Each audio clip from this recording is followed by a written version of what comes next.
चिराग जी, बाबा बागेश्वर बिहार में उन्होंने कहा है हिंदू राष्ट्र बनाने की बात कहा है, साथ ही साथ बिहार को हिंदू राज्य बनाने की बात कहा। कैसे नीचे करो, ये कौन सी बात उन्होंने पहली बार बोली है?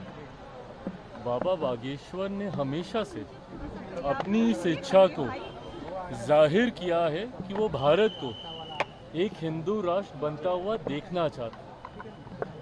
जो लोग उनसे सहमत हैं वो उनके कार्यक्रमों में जाते हैं, उनमें आस्था रखते हैं, उनकी बातों को, उनके प्रवचन को सुनते हैं। और एक बहुत बड़ी देश की आबादी है जो उनकी बातों से सहमत होती है। बहरहाल बिना इस विवाद में गए हुए कि वो क्या कह रहे हैं नहीं कह रहे, देश चलेगा तो संविधान के आधार पर चलेगा। और जो राजनीतिक दल, हर धर्म गुरु की इच्छा होती है कि देश उनके धर्म के आधार पर चले। ऐसे में वो अपनी इच्छा को रखते हैं, उनके अनुयायी उनकी बातों को सुनते, मानते, समझते हैं। ऐसे में मैंने पहले भी इस बात को कहा है कि किसी भी राजनीतिक दल को इसमें हस्तक्षेप करने का कोई मतलब ही नहीं है। जब ये बात स्पष्ट है कि देश संविधान के आधार पर चलेगा, बट कुछ राजनीतिक दल उसमें अपनी राजनीतिक रोटियां सेकने के लिए, तुष्टीकरण की राजनीति को बढ़ावा देने के लिए और किसी एक धर्म विशेष को अपने पक्ष में करने के लिए बिना मतलब के इसमें आरोप प्रत्यारोप लगाने लगते हैं। बाबा बागेश्वर ने पहली बार नहीं कहा, उन्होंने कई बार इस बात को कहा। पर ऐसे में जो यहाँ के स्थानीय राजनीतिक दल हैं, पहले तो उनके आने का ही विरोध करने लग जाते हैं, उसके बाद उनके यहाँ रहने का, उनकी बातों का, उनके कहे का। भाई आप एक राजनीतिक दल हैं, आपको क्या लेना देना कोई धर्मगुरु आके क्या कह रहे हैं नहीं कह रहे हैं। जब किसी दूसरे धर्म के लोग अपने धर्म के बारे में सारी बातें करते हैं तब तो ये लोग नहीं बोलते राजद जैसी पार्टियां। क्यों? क्योंकि उस वक्त इनको तुष्टीकरण करना होता है। हकीकत ये है कि देश में एक बड़ा राजनीतिक दल और खासतौर पे विपक्षी दलों का एक समुदाय अब ऐसा बन गया है जिनके लिए भारत में सेक्युलरिज्म का मतलब एक धर्म विशेष का तुष्टीकरण करना। ये सोच ही पूरी तरीके से गलत है। राजनीतिक दलों को अपनी टिप्पणी सिर्फ राजनीतिक आधार पर ही रखनी चाहिए और सिर्फ सरकार की नीतियों के आधार पर करनी चाहिए। धर्मगुरुओं ने कई बार ऐसी बातें कही और कई धर्मगुरु ऐसी बातें करते रहे हैं। इस विवाद में किसी राजनीतिक दल को पड़ने की जरूरत ही नहीं है। राजद के पास अगर इतना ही समय है तो फिर वो भी अपनी एक धर्मशाला अलग से खोल लें। फिर क्यों वो किसी एक राजनीतिक संगठन का हिस्सा बने हुए हैं? अगर उनको टिप्पणी करनी है करें ना भैया, बिहार में हमारी सरकार को लेकर करें, देश में हमारी सरकार को लेकर।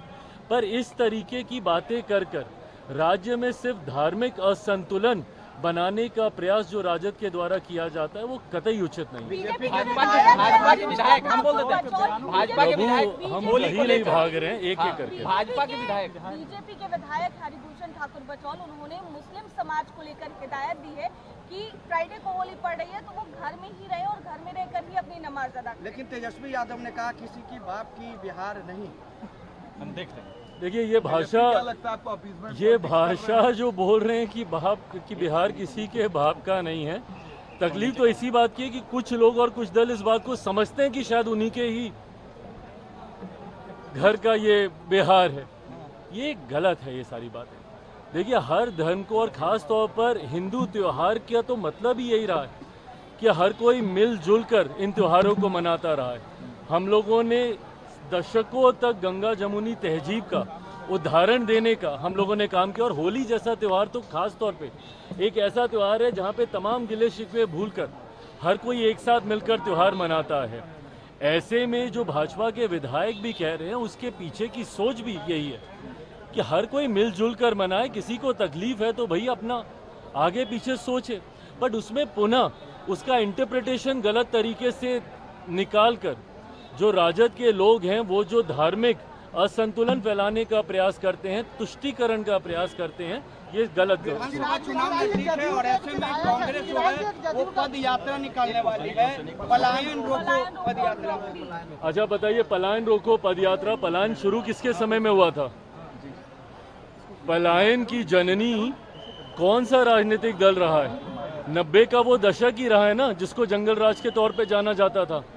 जब वो पलायन का जिक्र करते हैं, पलायन रोको की बात करते हैं, भाई हमारे मुख्यमंत्री ने तो कहा कि उनका सपना है और वो चाहते हैं कि बिहार से न सिर्फ पलायन रुके बल्कि जो लोग पलायन कर कर गए हैं वो वापस अपने राज्य में आए। बिहार फर्स्ट, बिहारी फर्स्ट के माध्यम से मैं स्वयं मैं ये कहता हूँ कि एक दिन हम लोग को ऐसे विकसित बिहार का निर्माण करना है और करना ही होगा, और ये होगा ही जब ना सिर्फ बिहार से पलायन रुकेगा बल्कि जो लोग पलायन कर कर गए हैं वो अपने राज्य में वापस आएंगे। पर ये टिप्पणी कांग्रेस किसके प्रति कर रही है? राजद के प्रति ही कर रही है ना, जिनके समय में सबसे ज्यादा पलायन हुआ था। आज मैं भी देश के कोने कोने में जाता हूं, वहां पर जब बिहारी मिलते हैं वो मजबूर हुए हैं बिहार को छोड़कर दूसरे राज्यों में जाने के लिए। जब मैं विदेश की यात्रा पे भी जाता हूं, वहां पे भी खास तौर पर बिहारी डायस्पोरा से इंटरेक्ट करता हूं, उनसे मुलाकात करता हूं, और उनका वो दुख मुझे उनकी बातों में दिखाई देता है कि किन परिस्थितियों में उनको अपना प्रदेश छोड़कर दूसरे देशों में जाना पड़ा, और आज पीढ़ियां वहीं पे बस के रह गई हैं, अपने ही राज्य में प्रवासी कहलाते हैं। तो जब कांग्रेस ये बात कहती है तो सीधा निशाना कहीं ना कहीं ये राजद पर ही है। और इस बात को मैं कई बार कह चुका हूं, पुनः दोहराता हूं कि ये महागठबंधन का जो स्वरूप चुनाव से पहले अभी दिख रहा है, संभवतः ये स्वरूप चुनाव में हम लोग को देखने को नहीं मिलेगा। जिस तरीके से महागठबंधन के विभिन्न घटक दलों के बीच में ही एक वर्चस्व की लड़ाई शुरू हो गई है, चुनाव आते आते तक आप देखिएगा कि इस वर्चस्व की लड़ाई का परिणाम होगा कि राजद कांग्रेस, और एक बार पहले भी ये हो चुका है, पहले भी राजद कांग्रेस अलग होकर चुनाव लड़ चुकी है, वर्चस्व की लड़ाई में इस बार भी देखने को मिलेगा। और जिस तरीके से कांग्रेस के तेवर हैं और जिस तरीके से केंद्रीय नेतृत्व से लेके बिहार का जो उनका संगठन है, जिसको इस बात की समझ अब आ चुकी है कि उनके पास खोने के लिए ज्यादा कुछ नहीं है। जितनी सीटें उन्होंने जीती है, संभवतः अकेले लड़के इससे ज्यादा सीटें वो जीत सकते हैं। तो ऐसे में कांग्रेस और राजद एक साथ मिलकर चुनाव लड़ेंगे। मुझे ऐसा नहीं लगता चुनाव आते आते तक महागठबंधन पूरी तरीके से खंडित हो जाएगा। औरंगजेब मामले को लेकर मोदी आज मॉरिशस के दौरे पर है, पूरे बिहारी स्टाइल में उनका वहाँ वेलकम हुआ है। ऐसा बिहारी आप कैसे देखते हैं उनके इस पल को? खुशी होती है जब दूसरे देशों में बिहारी स्वरूप में हमारे देश के मेरे प्रधानमंत्री आदरणीय नरेंद्र मोदी जी का जब स्वागत होता है। मॉरिशस एक ऐसा देश है जहाँ पे बड़ी आबादी बिहारियों की है, और ऐसे में जब हम लोगों की परंपरा से उनका स्वागत वहाँ पे किया जाता है, प्रधानमंत्री जी वहाँ के एक राष्ट्रीय कार्यक्रम में बतौर मुख्य अतिथि के तौर पर वहाँ पर सम्मिलित होने गए हैं, और मैं मानता हूँ कि हम सब के लिए, देशवासियों के लिए और खास तौर पर बिहारियों के लिए ये गर्व का क्षण है। औरंगजेब मामले को लेकर क्या कहेंगे? कई विधायक अरे प्रभु, ये इनका होता रहता। औरंगजेब को लेकर सवाल है कि औरंगजेब को जो भी समर्थन करेंगे उन्हें पाकिस्तान भेज दिया जाएगा, उत्तर प्रदेश में योगी सरकार के यहाँ भेज दिया। अबू आजमी वाले बयान के बाद बिहार में भी विधानसभा में तकलीफ इस बात की है कि जब आप हिंदू शासकों की तुलना और उनकी तुलना में कुछ ऐसे मुगल शासकों का नाम लेने लगते हैं जिनका एक अपना क्रूर इतिहास रहा है, उनका अपने ही परिवारजनों के साथ उनकी क्या भूमिका रही, देश में शासन करते वक्त देशवासियों के साथ उनकी क्या भूमिका रही, ये इतिहास में दर्ज है, ये कोई नई बात नहीं है। पर ऐसे में हिंदू शासकों के सामने तुलना करते हुए जब आप उनको ऊंचा दिखाने की सोच रखते हैं तो ये तुलना ही गलत है। हर किसी का शासनकाल एक अलग परिप्रेक्ष्य में रहा है, सही गलत डिबेटेबल हो सकता है, पर जब आप हिंदू शासकों से उनकी तुलना करके उनको बेहतर बताने का जब आप प्रयास करते हैं और पुनः तुष्टीकरण की राजनीति की सोच के साथ एक धर्म विशेष को आप खुश करने का प्रयास करते हैं, इसके मैं विरोध में हूँ। Thank you.